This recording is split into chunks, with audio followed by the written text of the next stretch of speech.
os voy a contar los 5 motivos por los que si eres fotógrafo de paisaje deberías de estar utilizando una tableta digitalizadora como esta. ¿Cuándo? Después de la intro.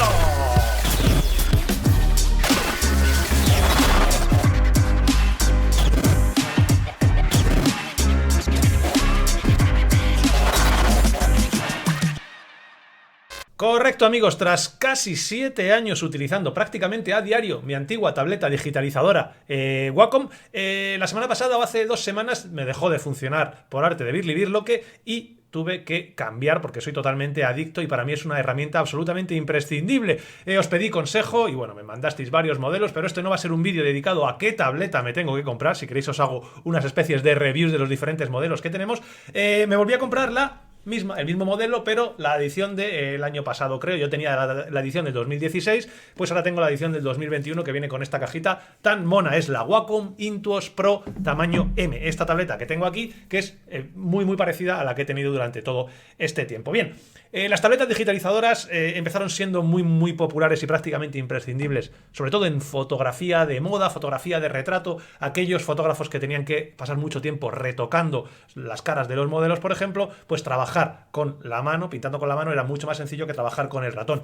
¿Qué ocurre? Que desde hace unos años, bastante tiempo ya, se han empezado a popularizar y mucho también entre otro tipo de disciplinas fotográficas como es la nuestra, que es la fotografía de paisaje. ¿Por qué, amigos? Pues fundamentalmente por el uso y por la aparición y uso intensivo que hacemos de las máscaras y máscaras de luminosidad, del dodge and burn, de pintar con color, de esos fogonazos, para hacer todo ese tipo de técnicas que ya os he explicado muchísimas veces cómo se hacen.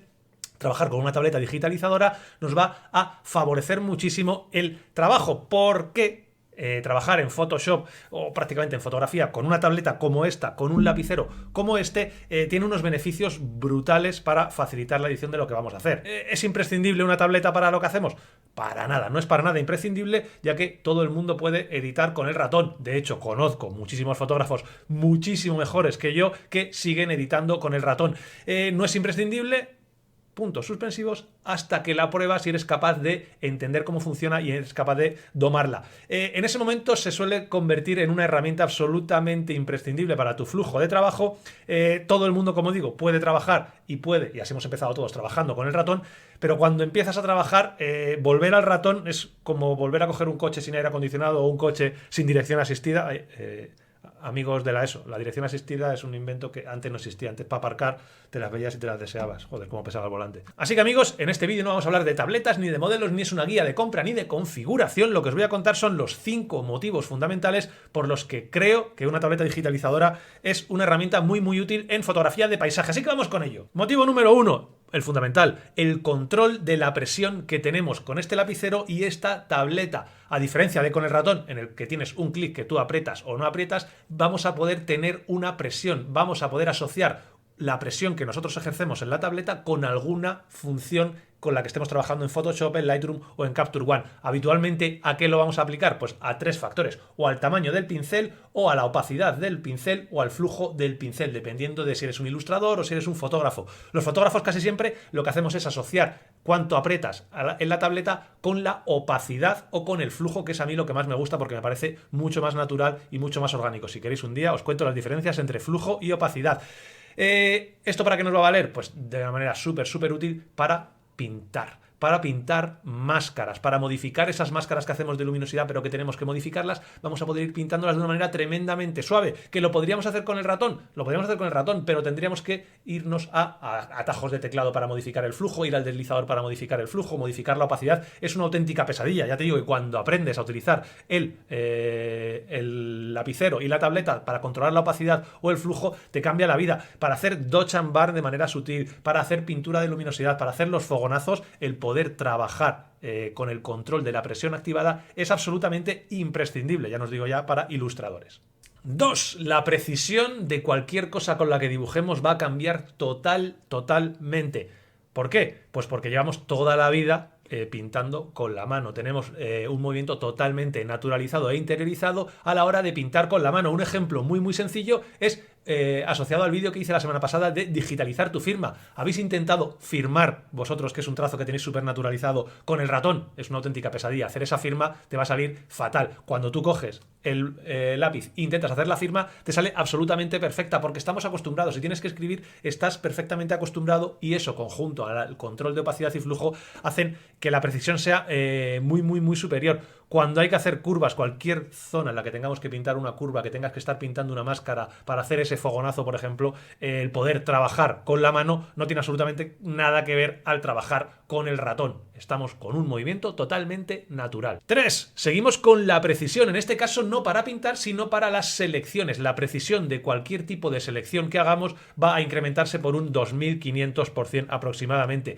¿Y de qué tipo de selecciones hablo? Pues de prácticamente cualquiera de las que vayamos a hacer. A la hora, yo lo utilizo mucho cuando tengo que hacer un cambio de cielo, por ejemplo, y tengo que hacer la selección entre el suelo y el cielo, es muy útil hacer un zoom bastante grande y poder ir trabajando las selecciones con el lápiz. Cuando tengo que hacerlo con el ratón, no tiene absolutamente nada que ver la velocidad, pierdo muchísimo tiempo, y la precisión para hacer esos cambios de cielo, absolutamente imprescindible, entre comillas. Para hacer, por ejemplo, clonados avanzados, cuando tienes que hacer clonados y quitar piedras o quitar bancos o quitar personas, el poder hacer una selección precisa en el contorno es esencial, y eso con el lapicero lo vamos a poder hacer de una forma mucho más natural, de nuevo, a lo que lo hacemos con el ratón. 4. Una de las cosas que más me gustan y donde empieza la magia. Este lapicerito, aparte de controlar la presión que tenemos en la tableta, tiene 2 botones, y esos botones los podemos programar como nosotros queramos. Lo habitual es uno de los dos programarlo al botón derecho. Ya os haré un vídeo de configuración si os interesa, pero la magia viene porque podemos controlar y asignar el botón inferior del lápiz a cambiar, ojo, el tamaño y la dureza o el flujo de nuestro pincel. Eso es básico cuando estemos pintando. ¿Por qué? Porque simplemente pintando, apretando ese botón y desplazando el lápiz a la derecha o a la izquierda, vamos a cambiar el tamaño del ratón, del pincel. Eso es maravilloso, no tiene nada que ver a tener que ir dándole a las teclitas y con el ratón a la vez, nada que ver, porque aparte se hace de una manera mucho más gradual y mucho más orgánica. Pero aparte, si pulsando ese botón, en vez de derecha e izquierda, que cambiamos el tamaño, pulsamos hacia arriba o hacia abajo, podemos cambiar la dureza del pincel y trabajar con pinceles duros cuando queramos hacer selecciones o pintar en zonas con contactos mucho más netos, o bajar la dureza para dejar pinceles súper suaves y con transiciones mucho más orgánicas. Eso es absolutamente maravilloso, y del mismo modo yo ya no puedo trabajar en Photoshop si no tengo ese botón asignado, que también puedes tenerlo con el ratón, botón derecho, Alt, y empezar a desplazar hacia la derecha o hacia la izquierda. Aquí lo tienes de una manera súper integrada. Y 5, no solo el lápiz. Tenemos, fijaos, un total de 1, 2, 3, 4, 5, 6, 7, 8 botones, tenemos un anillo giratorio y aparte tenemos la posibilidad de añadir un menú radial contextual a nuestro Photoshop. Ya os lo contaré en un vídeo de configuración.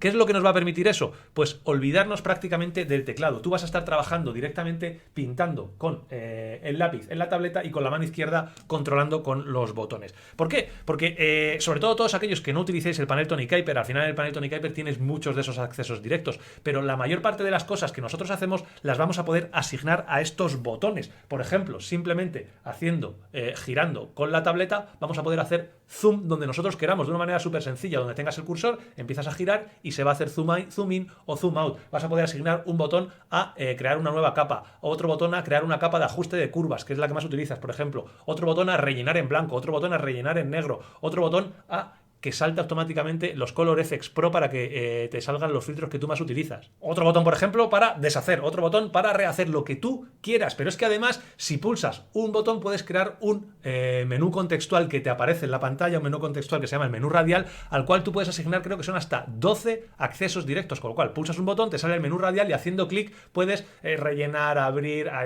aplicar un filtro de desenfoque, crear una selección, suavizar una selección. Todas esas tareas que nosotros hacemos los tienes directamente todo asignado. Evidentemente, todo eso requiere un aprendizaje y yo no animo a nadie a empezar con todos los botones programados. Simplemente animo a ir poquito a poco. Primero con el lápiz, luego 2 botones, 3 botones, 4 botones, la tableta, y así en cuestión de 3 o 4 días eres capaz de controlarla a la perfección. Chicos, estos han sido los 5 motivos por los cuales creo que todos deberíamos de tener una tableta digitalizadora para fotografía de paisaje. Como siempre, me despido de vosotros. Nos vemos. Que casi se me olvida, que si queréis que os haga un vídeo para contaros cómo tengo configurada la tableta en Photoshop, todos los botones, el ratón, cómo se configura eso de la dureza y tal, pues me lo dejáis en el comentario fijado, me decís, Antonio, capullo, queremos un tutorial tuyo. Boom.